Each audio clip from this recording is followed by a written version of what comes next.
Panda ginawa ko kasi uwi ko to sa bahay, tatawid ako sa may traffic light. Ang problema, muulan, so ang ginawa ko, kumuha ako ng plastic one table. Ayan, kunuberan ko yung aking pinamili.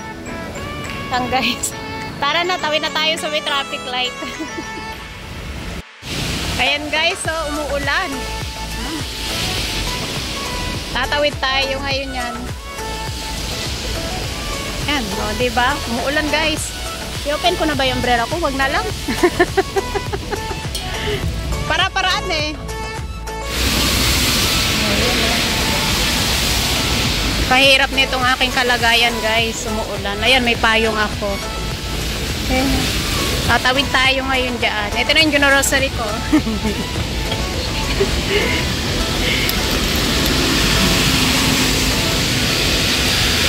Umuulan. Kanina lakas. At least ngayon medyo okay pa. Pero maulan pa din.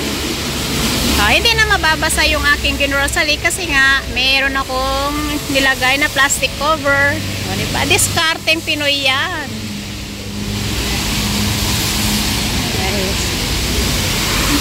Pindutin mo na kasi yan kanina pa eh. Bayan, uy.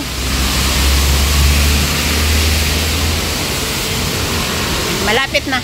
Off ko muna. Ayan na mga kapanda. Nakatawid na din tayo sa may traffic light. Doon, nakatawid na tayo doon. Dito na tayo. So, hindi nabasa. Nabasa itong klase. Nabasa siya.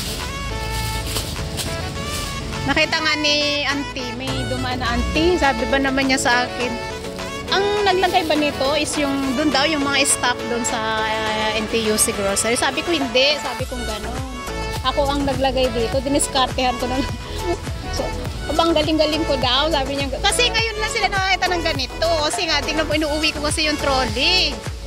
Ikaw ba naman, o para hindi mabasa ang grocery mo, o di, kumuha ka na lang ng ganito. O di, hindi nabasa yung aking grocery. Natuwa yung auntie sa akin. Thumbs up pa siya eh. Ayan guys, ulan kasi. Okay guys, thanks for watching. God bless. Ingat. I love you all. Thank you po sa mga naka-BG. Nag-like and share na rin po. Thank you. Mga chup-chup.